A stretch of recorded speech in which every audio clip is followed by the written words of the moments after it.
Okay, hi. So here we are, another drive with me video, and I'm going to talk about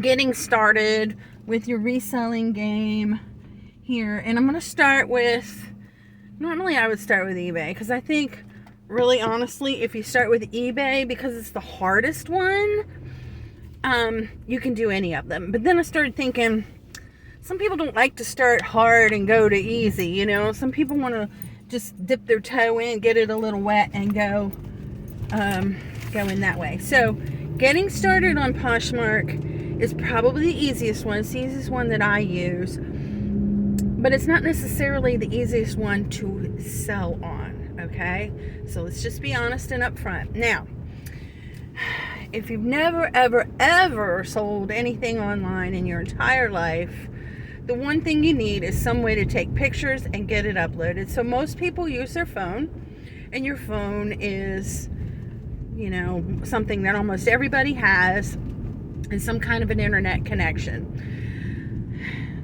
Okay, so that's where we start.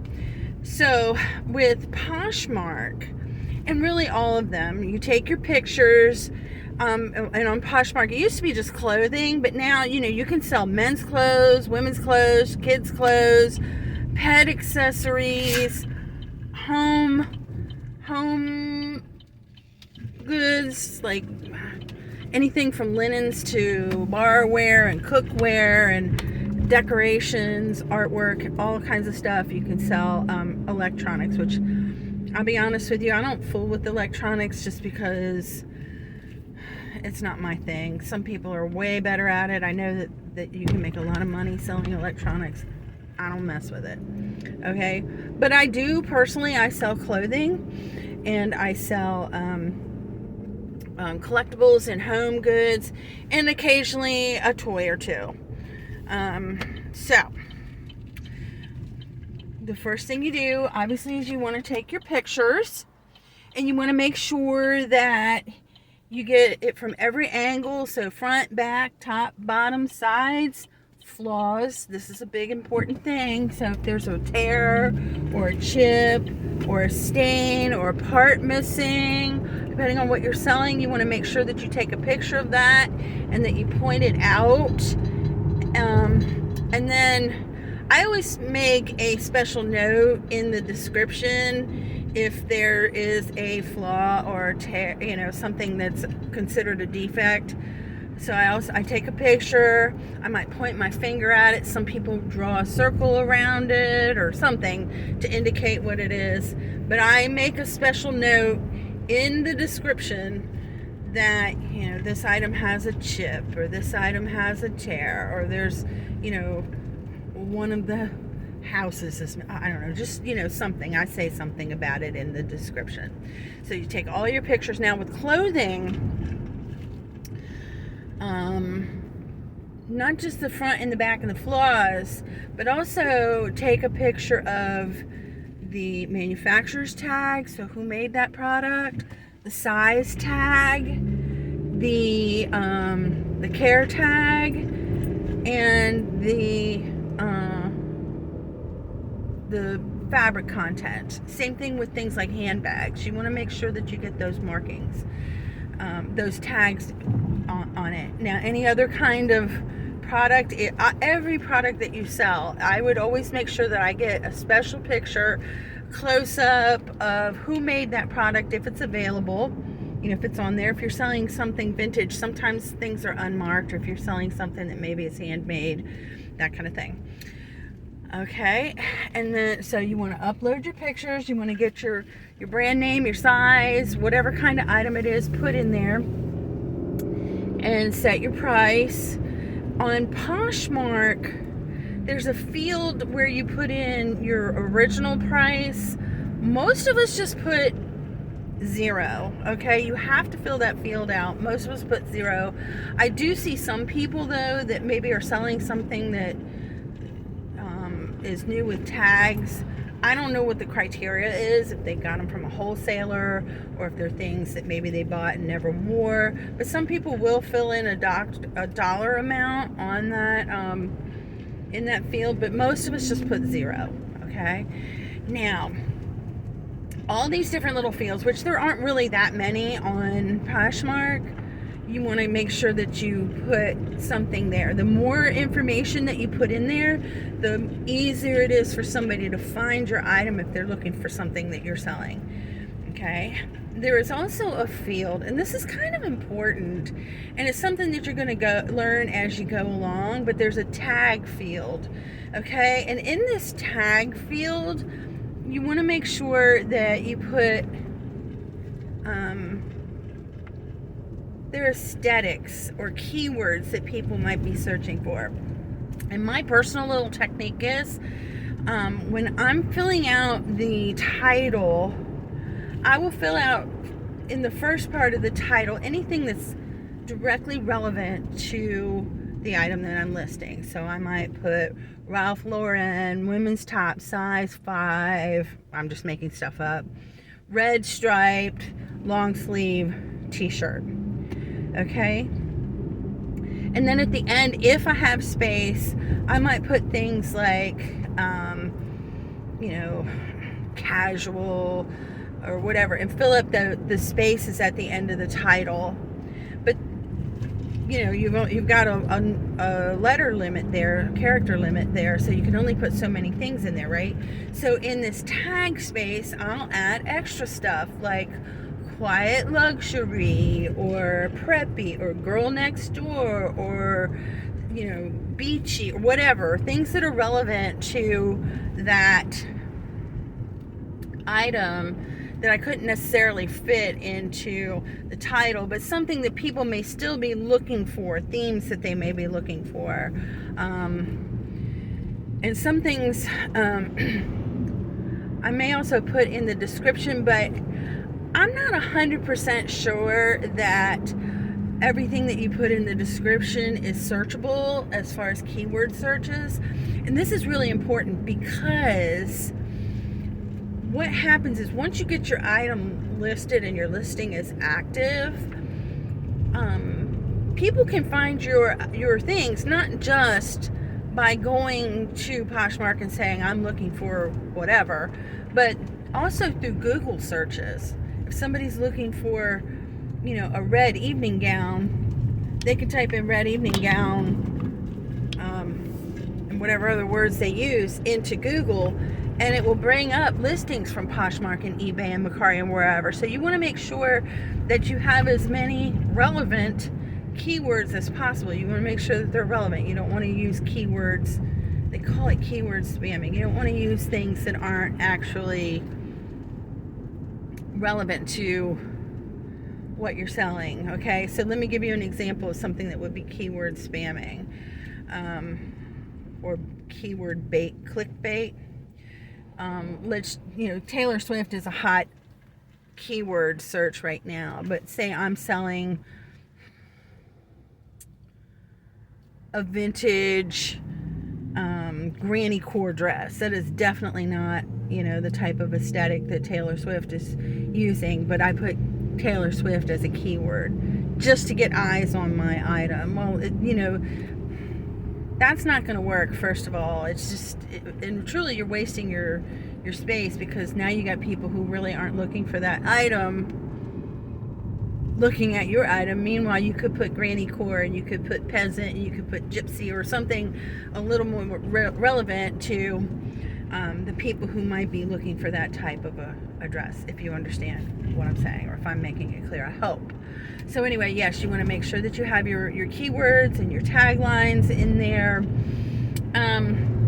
You want to have all of your pictures, front, back, sides, underneath, flaws, how does it close, zippers, special little accents, and you want to put measurements. Oh, that's another important thing, measurements. So you want to make sure that you have your measurements of your item. So I'll just give you some of the important ones that I use. So for clothing, tops, that's shirts, t-shirts, dresses, even jackets. When we do flat lays, okay, whether you use a mannequin, a hanger, or you lay it on a flat surface, you measure from pit to pit, armpit to armpit. That's the bust. It's the same process for any type of upper body clothing that you're selling for male or female. People expect this measurement and they usually understand, but I do put in there, say it's 23 inches from pit to pit. I put 23 inches, I used to say bust, but now I just say pit to pit because that's what most people say and that's what most people understand. If you say bust, some people don't know what that means. Okay, then these are the two basic measurements you want to have across the chest, and you want to have they should understand that you have to double that to get your actual measurement. So if it's 23 inches, then it's a 46 inches all the way around, right? And then for the length, I go from the base of the collar to the hemline for the length. And this is really, really important for things like, it's really important because people come in all shapes and sizes, right? So you may have somebody who's really, really tall and want to get a dress, but they don't want it too short, okay?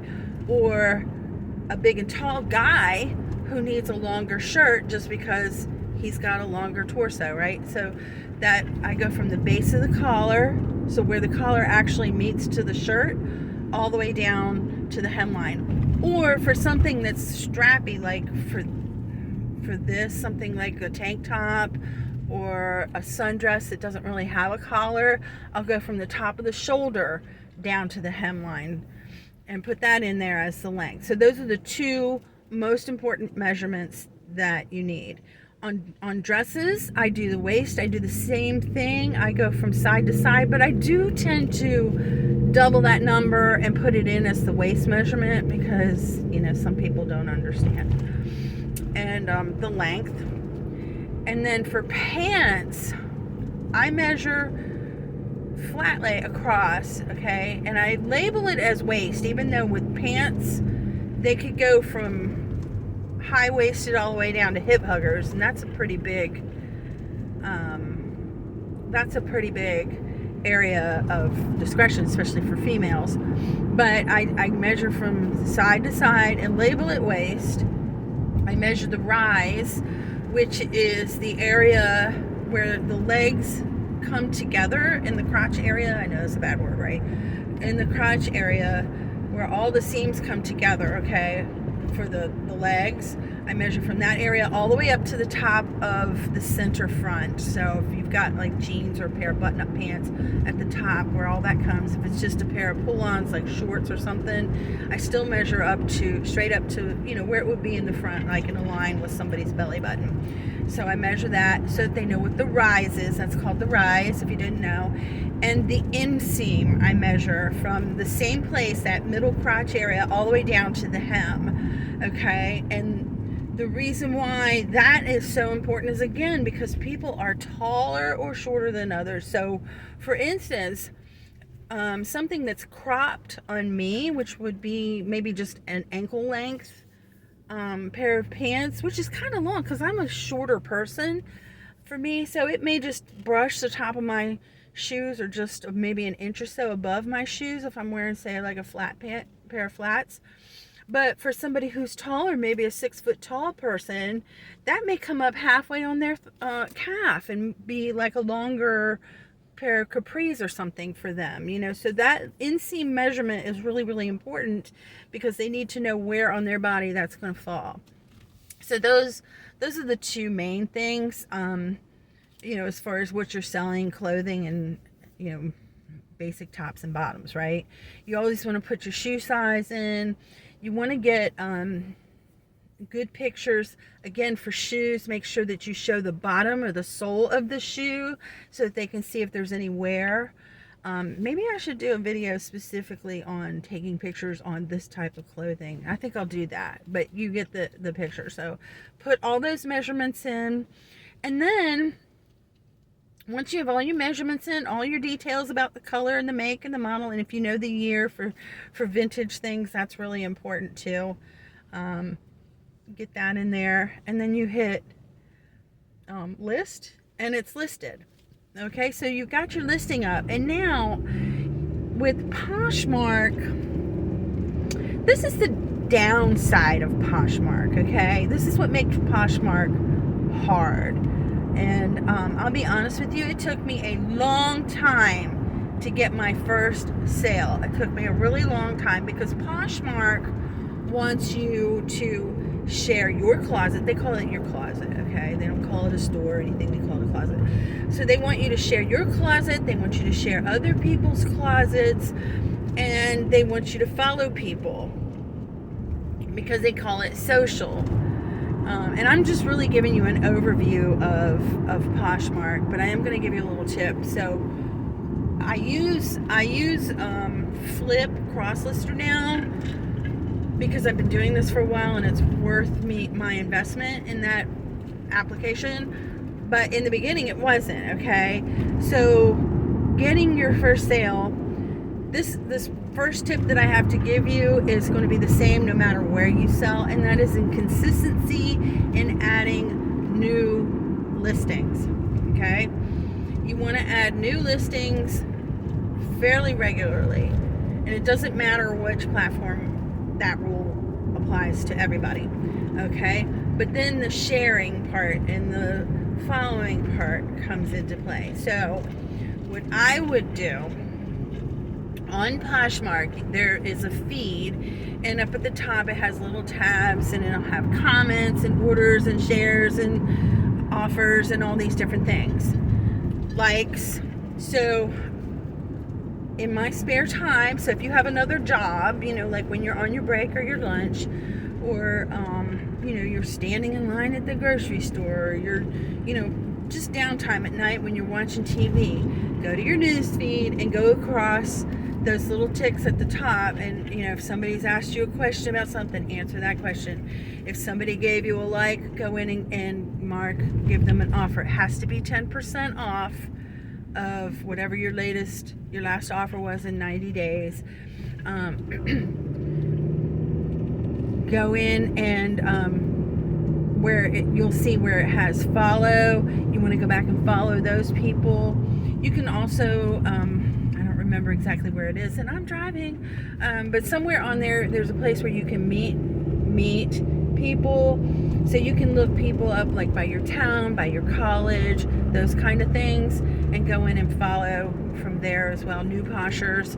But you want to start following, and you also want to share back people will start sharing your listing. So when you see, down the list to see who shared your things, just go to their closet, share one or two of their items, and do, to be social, okay? You have to be social.